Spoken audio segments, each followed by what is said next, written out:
Hello दोस्तों, स्वागत है आपका हमारे यूट्यूब चैनल में। तो देखिए, चर्चा चल रही थी खिलजी वंश की, और खिलजी वंश में आप लोगों ने पढ़ा था अलाउद्दीन खिलजी के बारे में। तो अलाउद्दीन खिलजी के उत्तर भारत के अभियान, दक्षिण भारत के अभियान और उनके प्रशासनिक सुधारों की हमने चर्चा की थी। आज एक उसी के आगे चलना है और अलाउद्दीन के सैनिक सुधारों की चर्चा करना है। तो चलिए सीधे जो है चर्चा कर लेते हैं। तो देखिए, अलाउद्दीन खिलजी ने जो है किलों की रक्षा के लिए जो है अधिकारी नियुक्त किए थे, और उन्हें जो है कोतवाल कहा जाता था। और यही पहला सुल्तान है जिसने सैनिकों को नगद वेतन देना शुरू किया। कैसा वेतन? नगद वेतन देना शुरू किया था। और इसके अलावा जो है सैनिकों का हुलिया लिखने की प्रथा, कि किस रंग रूप का है, तो हुलिया प्रथा की भी शुरुआत किसने की थी? अलाउद्दीन खिलजी ने की थी। इसके अलावा जो है इसने घोड़ों में दाग एवं ठप्पा प्रणाली की भी शुरुआत की थी, कि ये घोड़े शाही है, कोई बदल न ले। तो उनकी भी शुरुआत करने वाला कौन था? अलाउद्दीन खिलजी। और कहते हैं जिस सैनिक के पास एक घोड़ा होता था उसे 234 टका प्रति वर्ष मिलता था। मतलब एक घोड़ा जिसके पास होता था सैनिक के पास, उसे 234 टका प्रति वर्ष वेतन दिया जाता था। और जो अतिरिक्त घोड़ा रखता था, मतलब एक के अलावा 2 घोड़े रखते थे, उनको 78 टका अतिरिक्त वेतन दिया जाता था। तो 234 प्लस 78 जोड़ दोगे, इतना टका जो है मिलता था जो 2 घोड़े रखता था सैनिक। ठीक है, तो ऐसा होता था। 2 घोड़े इसलिए अनिवार्य कर दिए गए थे। कभी कभी सैनिक जब युद्ध का नंबर आता था तो कह देते थे कि हमारा घोड़ा बीमार हो गया है, हम नहीं जा सकते, इसलिए 2 जो है घोड़ों को रखना अनिवार्य कर दिया गया था। तो एक घोड़े वाले सैनिक को कहा जाता था एक अस्पा। क्या कहते थे? एक अस्पा। और जिसके पास 2 घोड़े होते थे उसे 2 अस्पा के नाम से जाना जाता था। ठीक है, इतनी चीजें आपको लिखनी है सैनिक सुधार में। तो लिखिए, पहला पॉइंट लिखिए। देखिए, किले या दुर्गों में सेना नायक नियुक्त किए जाते थे। किले या दुर्गों में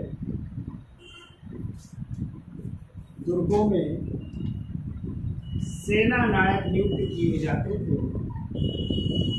सेना नायक नियुक्त किए जाते थे जिन्हें कोतवाल कहा जाता था। जिन्हें क्या कहा जाता था? कोतवाल कहा जाता। तो किले या दुर्गों में सेना नायक नियुक्त होते थे जिन्हें सेना नायक या जिन्हें कोतवाल कहा जाता। ठीक है, अगला पॉइंट को, अलाउद्दीन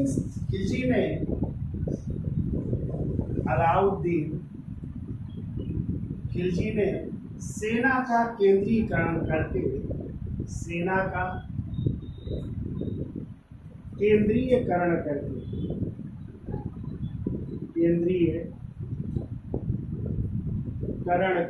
स्थायी सेना का गठन किया। स्थायी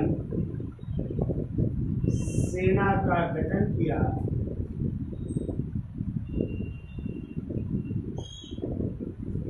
सेना का केंद्रीकरण किया, और फिर जो है स्थायी सेना का जो है गठन कर रहा है और सीधी भर्ती भी कर रहा है। तो सेना का गठन कर सीधी भर्ती शुरू की, और सैनिकों को नगद वेतन देने की प्रथा शुरू की। नगद वेतन देने की प्रथा शुरू की। सैनिकों को नगद वेतन देने की प्रथा शुरू की। क्वेश्चन बहुत बार पूछा गया है कि सैनिकों को नगद वेतन देना शुरू किसने किया था? तो अलाउद्दीन खिलजी। इसके पहले क्या प्रथा थी? इकता प्रथा थी ना, जमीन या भूखंड मिल जाता था और उनसे जो राजस्व प्राप्त होता था वो उनका वेतन था।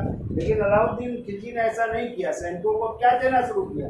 नगद वेतन देना शुरू करता है। ठीक है, अगला पॉइंट की, देखो, अलाउद्दीन खिलजी ने घोड़ों में दाग या ठप्पा प्रणाली। घोड़ों में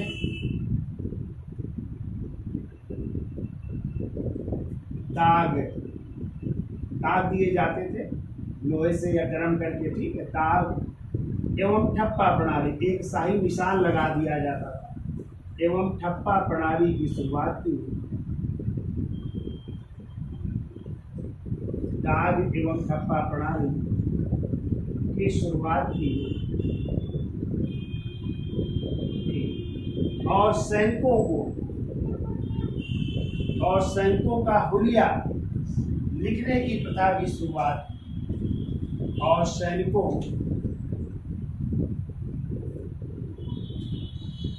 का हुलिया लिखने की प्रथा भी शुरुआत की। हुलिया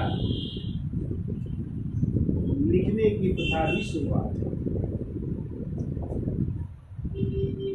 की प्रथा शुरुआत।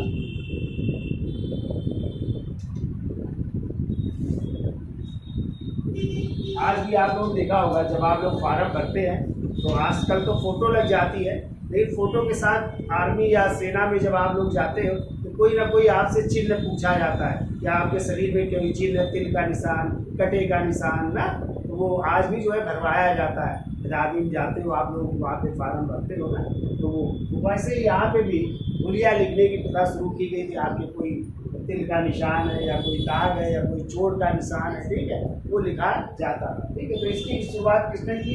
अलाउद्दीन खिलजी। ठीक है, अगला पॉइंट लिखिए। देखो, अलाउद्दीन खिलजी द्वारा एक घोड़े वाले सैनिक को, जिसके पास एक घोड़ा होता था, एक घोड़े वाले सैनिक को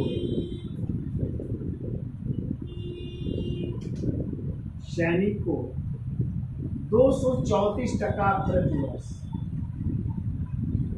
234 टका प्रति वर्ष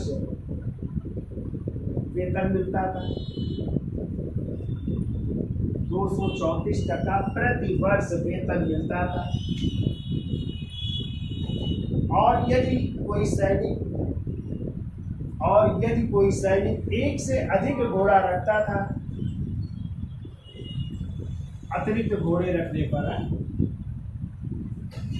अतिरिक्त घोड़ा रखने पर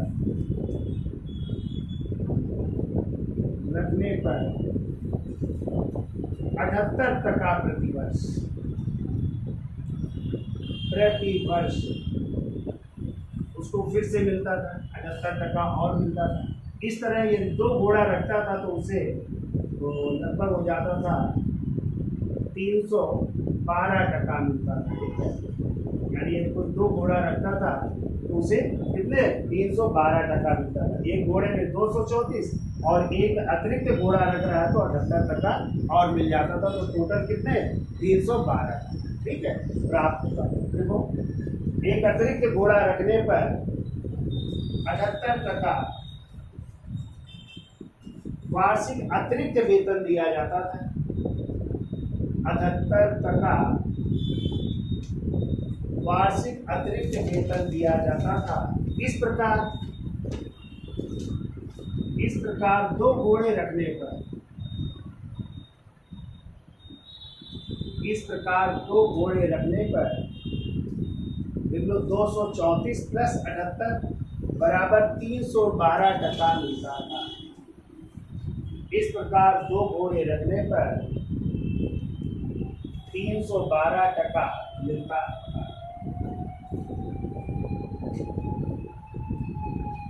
अगला पॉइंट, एक घोड़े वाले सैनिक को, एक घोड़े वाले सैनिक को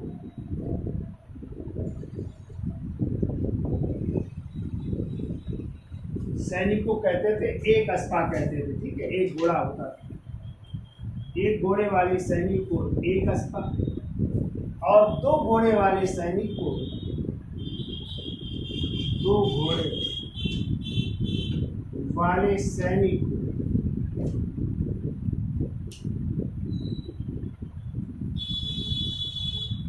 2 अस्पा कहा जाता था। 2 अस्पा कहा जाता था। एक घोड़े वाले सैनिक को एक अस्पा और जिस सैनिक के पास 2 घोड़े होते थे उसे 2 अस्पा कहा जाता था।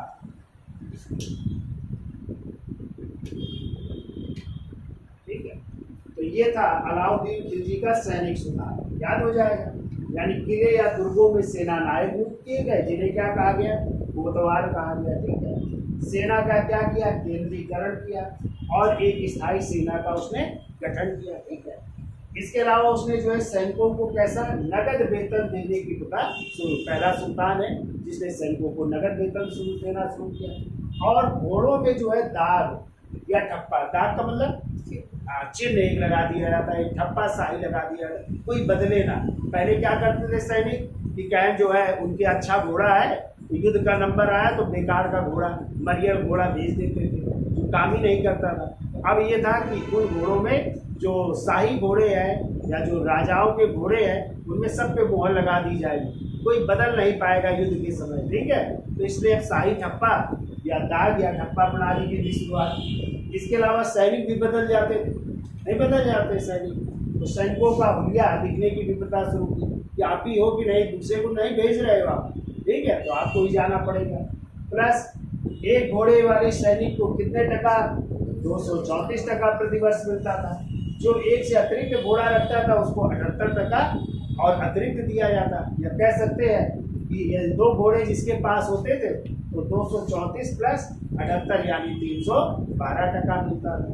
इसके अलावा एक घोड़े वाले सैनिक जो होते थे जिनके पास एक घोड़ा होता था उसे क्या कहते थे, एक अस्पा, और जिसके पास दो घोड़े होते थे उसे दो अस्पा कहा जाता। ठीक है, तो ये था सैनिक सुधार, इसकी सार ले लो। और फिर इसके बाद चलते हैं, डाल लीजिए आर्थिक सुधार। तो देखिए सैनिक सुधार के बाद अलाउद्दीन खिलजी की आर्थिक सुधार की चर्चा कर लेते हैं। तो अलाउद्दीन खिलजी पहला सुल्तान है जिसने भूमि की क्या करवाई, पैमाइश करवाई। और भूमि की पैमाइश करवा करके जो है उसने प्रति बिस्वा को मानक इकाई माना।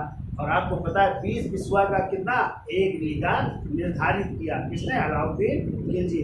क्या क्या टैक्स लगाए उसकी भी हम चर्चा कर लेते हैं। पहला पॉइंट लिखिए आप लोग, देखिए अलाउद्दीन ने भूमि की पैमाइश कराकर, अलाउद्दीन ने भूमि की पैमाइश कराकर, भूमि की पैमाइश कराकर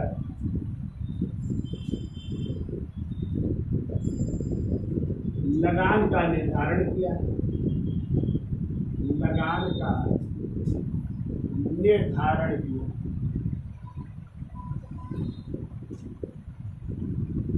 लगान का निर्धारण किया और बिस्वा को पैमाइश का की मानक इकाई निर्धारित किया और बिस्वा को पैमाइश की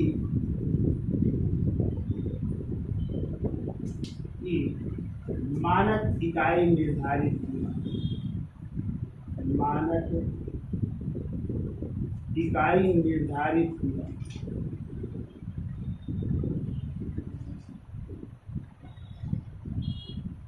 बिस्वा को क्या निर्धारित किया जा रहा है, मानक इकाई निर्धारित किया जा रहा है। ठीक है, देखो प्रति बिस्वा उपज के आधे भाग, प्रति बिस्वा उपज के आधे भाग या 1/2 भाग है, उपज के आधे भाग या कह सकते 1/2 भाग को राजस्व के रूप में वसूल किया गया।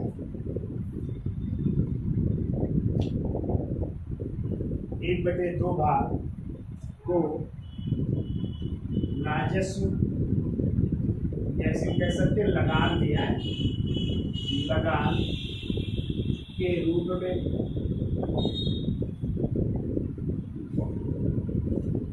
राजस्व या लगान के रूप में निर्धारित किया गया, लगान के रूप में निर्धारित किया गया। 1/2 भाग टैक्स है या राजस्व लगाया जा रहा है। मेरे को 60/60 वर्ग गज को 60/60 वर्ग गज को क्या कहा गया, 1 बीघा 60/60 वर्ग गज को 1 बीघा या 20 बिस्वे को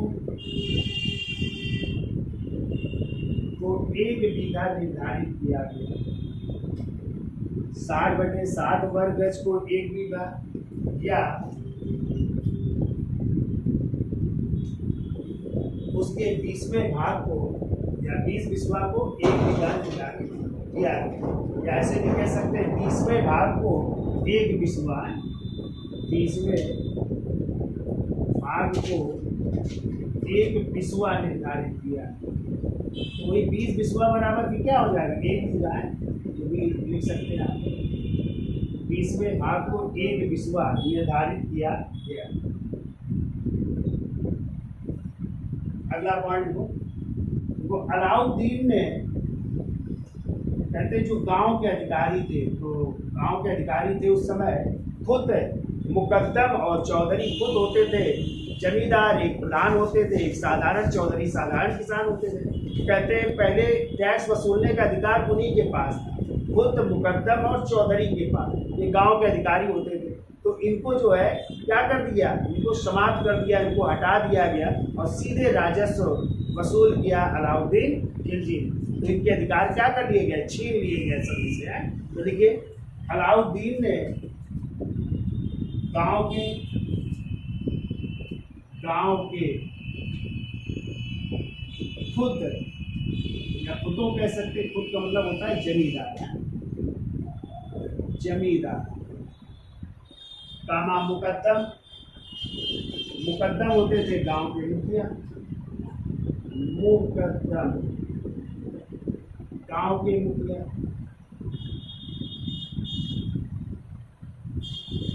और तीसरे थे चौधरी और चौधरी होते थे साधारण किसान होते थे। तो देखिए अलाउद्दीन ने गांव के खुदों यानी जमींदारों, मुकद्दम यानी गांव के मुखिया और चौधरी यानी साधारण किसानों से विशेषाधिकार छीन लिए, यानी इनको जो अधिकार थे उनसे अधिकार छीन लिए जा रहे हैं, विशेषाधिकार छीन लिए। सीधे खुद जो है सरकार वसूलने लगी राजस्व। अगला पॉइंट है मूल्य नियंत्रण व्यवस्था के अंतर्गत, मूल्य नियंत्रण व्यवस्था के अंतर्गत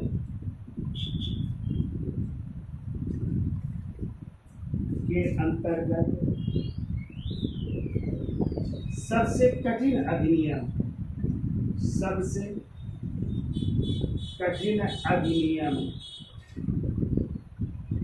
और इसी अधिनियम को कहते हैं जाबती प्रणाली।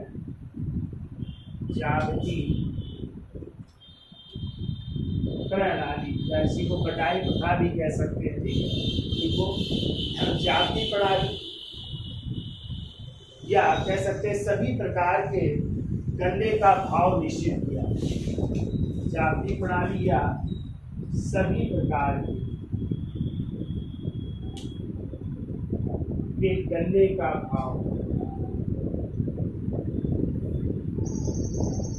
निश्चित किया, यानी सबके एक निश्चित रेट निर्धारित कर दिए गए और ये कहा गया कोई इससे ज़्यादा में ये वस्तुएं नहीं बेच सकता। तो आप लोग जब पढ़ोगे अलाउद्दीन खिलजी की बाजार व्यवस्था किताब में डिटेल से पढ़ेंगे तो वहाँ पे दिए हैं कि घी का दाम, दाल का दाम, ठीक है, आटे का दाम, चना, ज्वार, बाजरा, हर एक के दाम क्या कर दिए गए, निश्चित कर दिए। कोई जो है वो मतलब कम ज़्यादा तौल वाला काम नहीं, सबके निश्चित, ठीक है। कोई ज़्यादा में नहीं बेचेगा, कम में नहीं बेचेगा, एक निर्धारित कर दिया।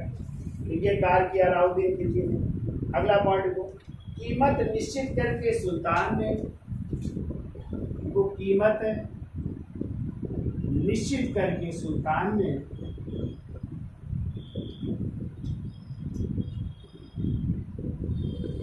निश्चित करके सुल्तान ने दिल्ली में बदायूं द्वार के भीतर दिल्ली में एक द्वार है, बदायूं द्वार है, बदायूं द्वार के भीतर एक बाजार लगवाया गया जिसे कहते हैं उसके सब्ज अनाज का बड़ा बाजार स्थापित किया गया। उसके सब्ज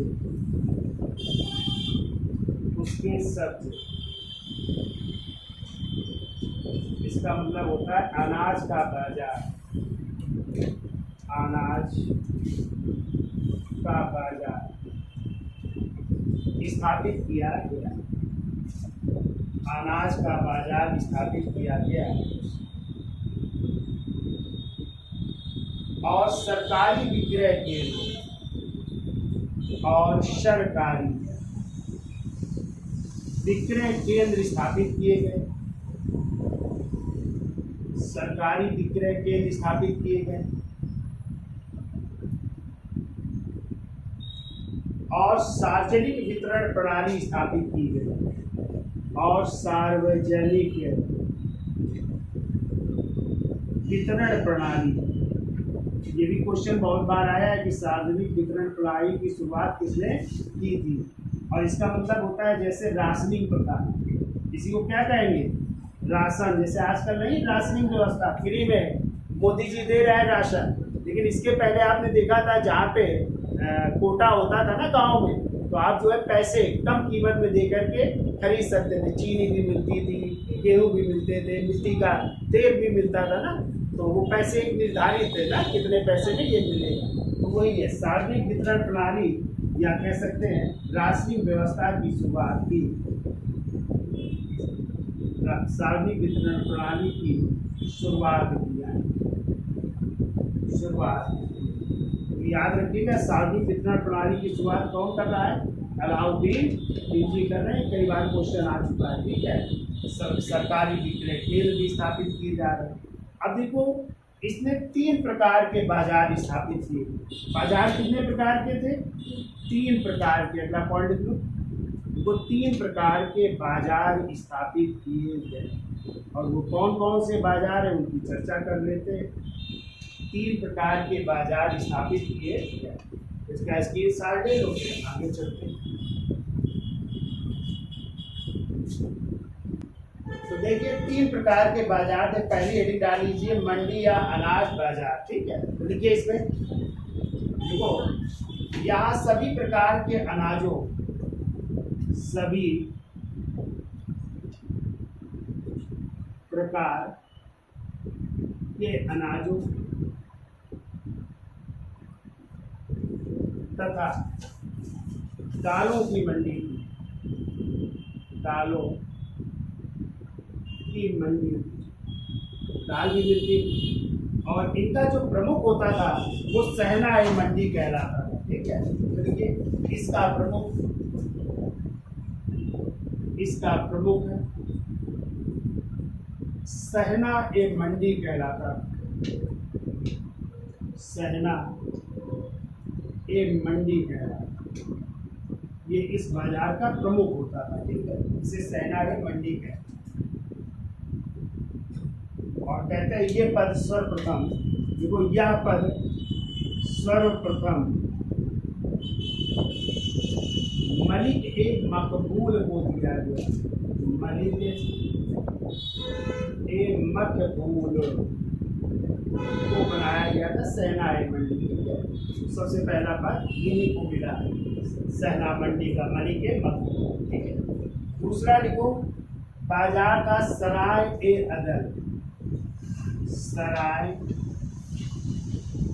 ए अदल,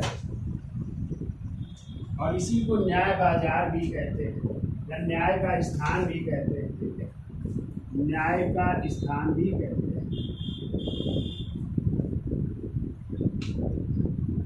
लेकिन दूसरा बाजार का सराय ए अदल या न्याय का स्थान,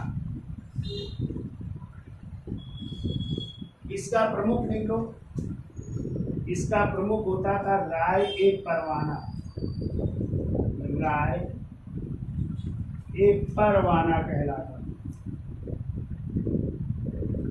प्रमुख लिखिए, राय एक परवाना कहलाता था।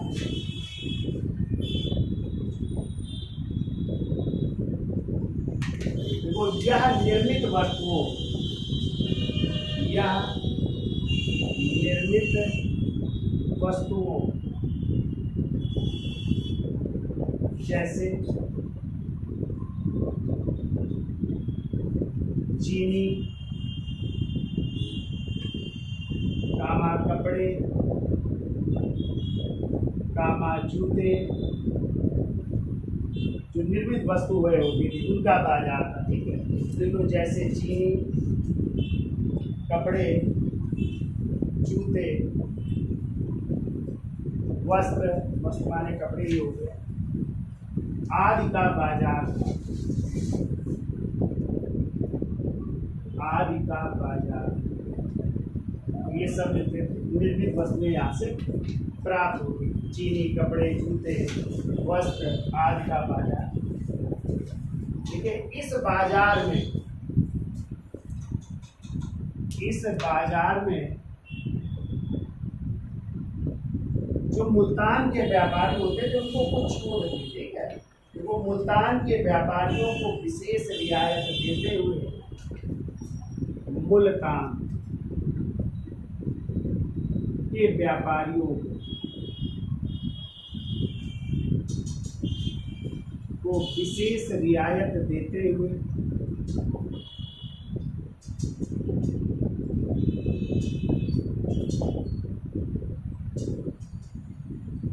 यानी इनके लिए कुछ छूट थी। ठीक है, तो विशेष रियायत देते हुए 20 लाख तक का अग्रिम धनराशि उपलब्ध कराई गई।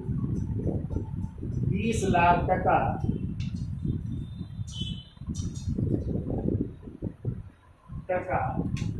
अग्रिम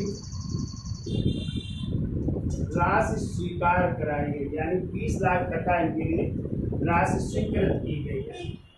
20 लाख तक का अग्रिम धनराशि उपलब्ध कराई गई।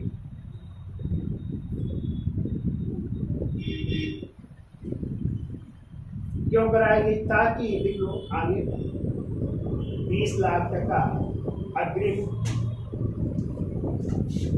धनराशि उपलब्ध कराई गई ताकि मुल्तान के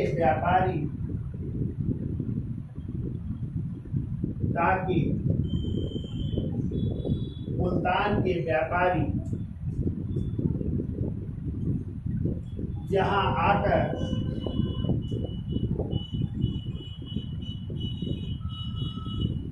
अपने सामान का विक्रय कर सके। मुल्तान के व्यापारी यहाँ आकर अपने सामान का विक्रय कर सके, अपने सामान का विक्रय कर सके, यानी उनको लौटना ना पड़े, वो अपना सामान यहाँ बेच करके जाए, अतिरिक्त पैसा वापस जो है दिया गया है। ठीक है, तो उनके सामान को आपको खरीदना है। ठीक है, ये एक व्यवस्था की है इस बाजार में।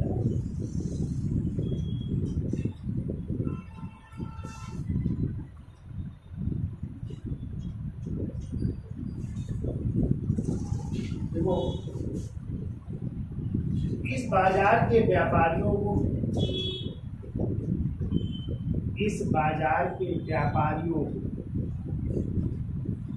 को दीवान ए रियासत विभाग में अपना पंजीकरण कराना होता है।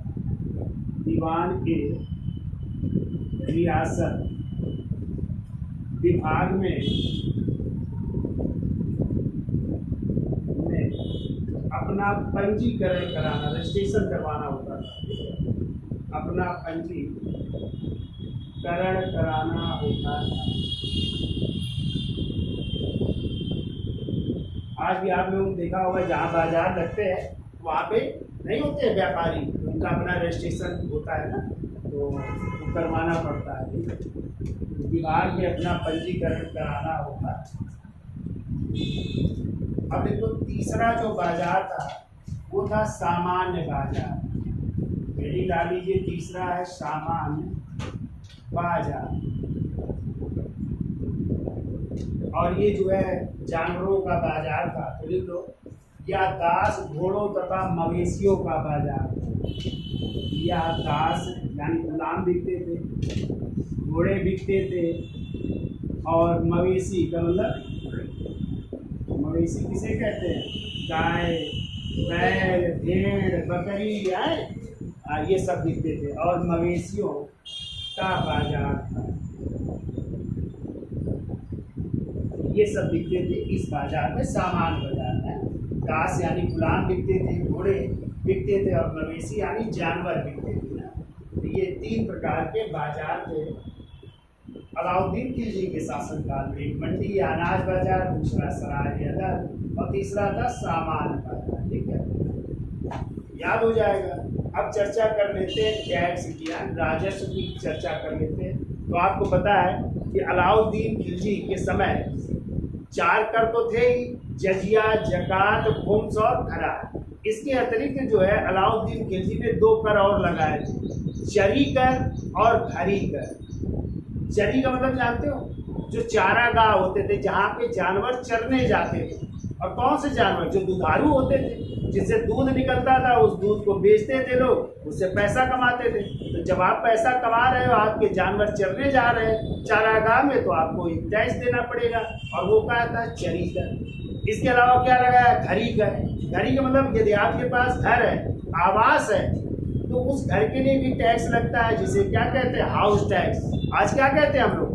शहर में लगता है ना, हाउस टैक्स देना पड़ता है। तो वही तो ये वो भी था। यानी कौन सा घर? घरी कर। घर है आपके पास, तो टैक्स देना पड़ेगा। तो कौन से 2 अतिरिक्त कर लगाए? घरी कर और चरी कर। इसके अलावा 4 वो थे ही, जजिया, जकात, खुम्स और खराज। तो जजिया क्या होता था? जजिया वो होता था जो गैर मुसलमानों से लिया जाता था, यानी मुसलमानों को छोड़ करके बाकी सभी व्यक्तियों से उनकी सुरक्षा के बदले जो टैक्स लिया जाता था, वो कहलाता था जजिया। जकात क्या था? जकात एक धार्मिक कर था, और ये केवल मुसलमानों से लिया जाता था। इससे केवल मुसलमानों से लिया जाता था। मुसलमानों की आय का 40वां भाग या 2.5% लिया जाता था उनसे, कि आप धर्म के नाम पर ये टैक्स दीजिए। ठीक है। फिर इसके बाद था खराज। खराज क्या था? भूमि कर था। जो लोग पैदा करते थे, उस पैदा करने के बदले उनको टैक्स देना पड़ता था। और कहते हैं अलाउद्दीन खिलजी ने तो 1/2 भाग यानी 50% जो है टैक्स लिया, 50% टैक्स लगाया। और एक था खुम्स। कौन था? चौथा था खुम्स। खुम्स था लूट का माल। कोई सेना किसी राज्य पर यदि आक्रमण करती थी, तो जो वहां से खजाना प्राप्त होता था, ठीक है, उस खजाने का नियम ये था कि 4/5 भाग जो है सैनिकों को बांटा जाएगा, और 1/5 भाग राजकोष में जमा हो जाएगा। क्योंकि हमने विजय किसकी बदौलत की? किसी राज्य में, सैनिकों की बदौलत। तो सैनिकों को प्रोत्साहित करने के लिए, ठीक है, उनका जो है दमखम बढ़ाने के लिए जो है उनको कितना दिया जाता था? 4/5 भाग। और 1/5 भाग कहाँ जमा हो जाता था? राजकोष में। लेकिन अलाउद्दीन खिलजी और एक और दिल्ली सल्तनत का सुल्तान है मोहम्मद बिन तुगलक, आगे पढ़ेंगे, जिसे पागल बादशाह भी कहा जाता है। क्यों कहा जाता है उसकी भी हम चर्चा करेंगे। ये 2 ऐसे सुल्तान हैं जिन्होंने ज्यादा माल कहाँ रखा? राजकोष में अपने पास रखा, और कम माल यानी 1/5 भाग ही सैनिकों को बांटा था। ठीक है। जबकि नियम क्या था? 4/5 सैनिकों को मिलेगा और 1/5 भाग राजकोष में जमा होगा। ठीक है। तो ये कर थे इस समय के अलाउद्दीन खिलजी, जजिया, जकात, खुम्स और खराज। और इसके अलावा 2 कर कौन? चरी कर और घरी कर। तो इसका स्क्रीनशॉट ले लो। तो आगे चल रहे हैं कर या राजस्व प्रणाली है। तो देखिए कर प्रणाली के लिए लिखो भू राजस्व को, भू राजस्व को क्या कहते थे? खराज कहते थे। क्या कहते थे? खराज। तो भू राजस्व को खराज कहा जाता था। जो उपज का 1/3 लिया जाता था, जो उपज का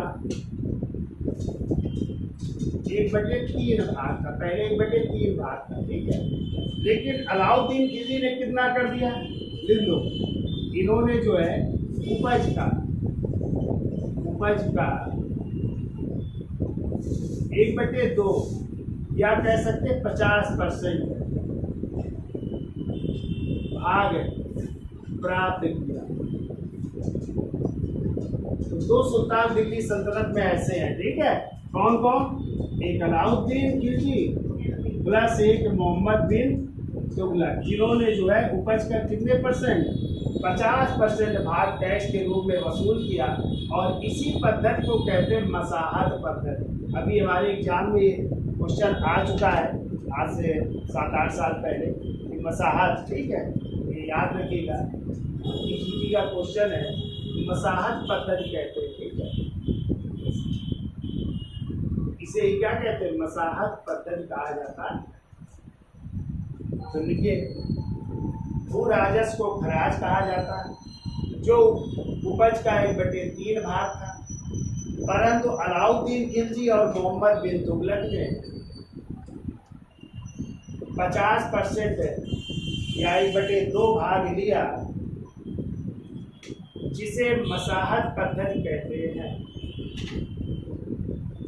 ये लिख लो, देखो, राजस्व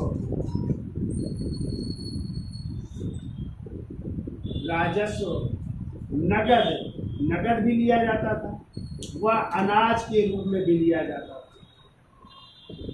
नगद व अनाज के रूप में लिया जाता था। नगद भी पैसे दे सकते और आप अनाज भी दे सकते थे, ठीक है। मतलब जो पैदा कर रहे हो वो भी आप दे सकते थे, तो दोनों रूपों में लिया जाता था। देखो, राजस्व नगद व अनाज दोनों रूपों में लिया जाता था। अगला पॉइंट को, भू राजस्व के अतिरिक्त और भी टैक्स लगाए गए थे। भू राजस्व के अतिरिक्त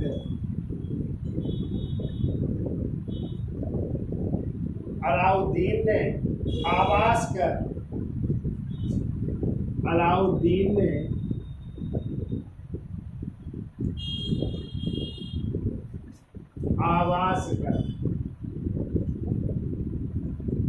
जिसे आप लोग क्या कहते हैं? House tax. हाउस टैक्स एवं चारागाह कर, चरी कर कह सकते हैं, चरी कर, या इसी को चारागाह कर भी कह सकते हैं। जो दुधारू पशु नहीं जाते थे चरने, ठीक है, तो वो चारागाह कर भी वसूल किया। तो देखो, वो राजस्व के अतिरिक्त अलाउद्दीन ने आवास कर या घड़ी कर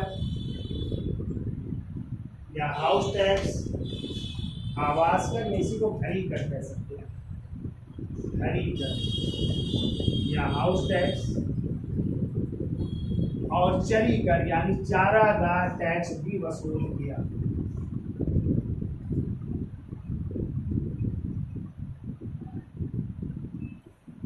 कुछ जमीनें जो दी गई थी उनको भी वो वापस ले रहा था। देखो, अलाउद्दीन ने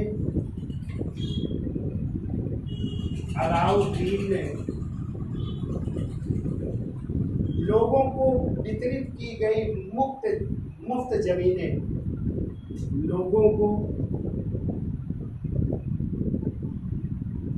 वितरित की गई मुफ्त जमीनें, और वो जमीनें कौन कौन सी? वो मुफ्त जमीनें जिनमें नंबर 1 लिखो, मिल्क कहते हैं, इनाम में दी हुई है, मिल्क या इनाम भी कह सकते हैं। और ये जमीन जो है राज्य द्वारा दी गई संपत्ति, राज्य द्वारा दी गई संपत्ति, नहीं इनाम में जो दे दी जाती थी वो जमीन कहलाती थी मिल्क या इनाम। दूसरी जमीन लिख लो, वक्फ। आज भी वक्फ बोर्ड है, उस दिन कोई चर्चा कर रहा था ना, वक्फ बोर्ड की जमीनें है ना बहुत सारी, तो वक्फ होती थी धार्मिक सेवाओं के बदले मिलती थी। किस लिए मिलती थी?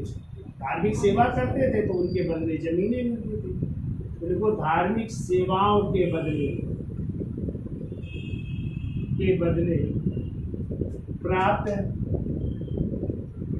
प्राप्त भूमि, और तीसरी थी इंद्र रात, इंद्र रात ये पेंशन के रूप में दी जाती थी भूमि है, पेंशन के रूप में दी गई भूमि, दी गई भूमि, पेंशन के रूप में दी गई भूमि, ये होती थी इंद्र रात। को जब्त कर सरकारी भूमि, इन सबको जब्त कर लिया गया, को जब्त कर सरकारी भूमि, या इसे कहते हैं खालसा भूमि में परिवर्तित कर दिया, खालसा भूमि में परिवर्तित कर दिया गया, यानी राजा की भूमि। खालसा भूमि का मतलब क्या हो गया, राजा को प्राप्त भूमि परिवर्तित कर दिया गया। सबसे ये जमीनें छीन ली गई, जो किसके रूप में मिली थी, इनाम के रूप में, कुछ को धार्मिक सेवाओं के बदले में और कुछ को पेंशन के रूप में दी गई थी। सबको जब्त कर लिया गया और इनको सरकारी भूमि या खालसा भूमि में परिवर्तित कर दिया जा रहा है। ठीक है, अगला लिखिए, अगला टैक्स एक तो हो गया खराज, दूसरा लिखिए जजिया। 60 में समझ लो, अभी हमने बताया है जजिया। और जजिया कर किससे लिया जाता था, लिख लो, गैर मुसलमानों से, गैर मुसलमानों से लिया जाने वाला कर, यानी उनकी सुरक्षा के बदले ये लिया जाता था, मुसलमानों को छोड़कर बाकी सभी व्यक्तियों से लिया जाता था जजिया का। ठीक है, लेकिन ये जो है ध्यान रखिएगा, स्त्रियों, बच्चों और अपाहिजों पर नहीं लगाया जाता था, नहीं लेना है, स्त्रियों, बच्चों व अपाहिजों पर नहीं लगाया जाता, अपाहिजों पर नहीं लगाया जाता, यानी इनसे नहीं लिया जाता। ये तीसरी जमीन थी, या तीसरा जो था वो था जकात, जकात कर, और ये केवल जो है मुसलमानों से लिया जाता था, धर्म के नाम से है, मुसलमानों से लिया जाने वाला धार्मिक कर कितना था, देखो, उपज का, उपज क्या कह सकते हैं, आय का, आय का 2.5% या भी कह सकते 40वां भाग लिया जाता है, आय परसेंट या 40वां भाग। और चौथा लिखो जजिया, जकात, खराज, और चौथा है खुम्स। और खुम्स हमने बताया ये लूट का माल था, कैसा था, लूट का माल। ठीक है, तो 4/5 भाग किसको देना होता था, सैनिकों को, 4/5 भाग सैनिकों को, और 1/5 भाग राजकोष में जमा होता था, राजकोष में जमा होता था। लेकिन इन दोनों सुल्तानों ने अलग किया, किसने, अलाउद्दीन खिलजी प्लस मोहम्मद बिन तुगलक ने, यानी इन्होंने क्या किया, 4/5 भाग अपने पास रखा और 1/5 भाग ही सैनिकों को बांटा। ठीक है, तो ये खुम्स हुआ करता था, लूट का माल हुआ करता था। ठीक है, इसके अलावा जो है एक और विभाग था, देखो, दीवान ए मुस्तखराज, जिस दिन हमने क्वेश्चन डाला भी था, दीवान ए मुस्तखराज। और ये कैसा विभाग था, तो बकाया धन वसूली का विभाग था, बकाया धन वसूली का विभाग, बकाया धन वसूली का विभाग था। ठीक है, तो ये थे कर प्रणाली है, तो दीवान ए मुस्तखराज, बकाया धन वसूली का विभाग होता था। ठीक है, जो धन वसूल करता था, जो बकाया होता था।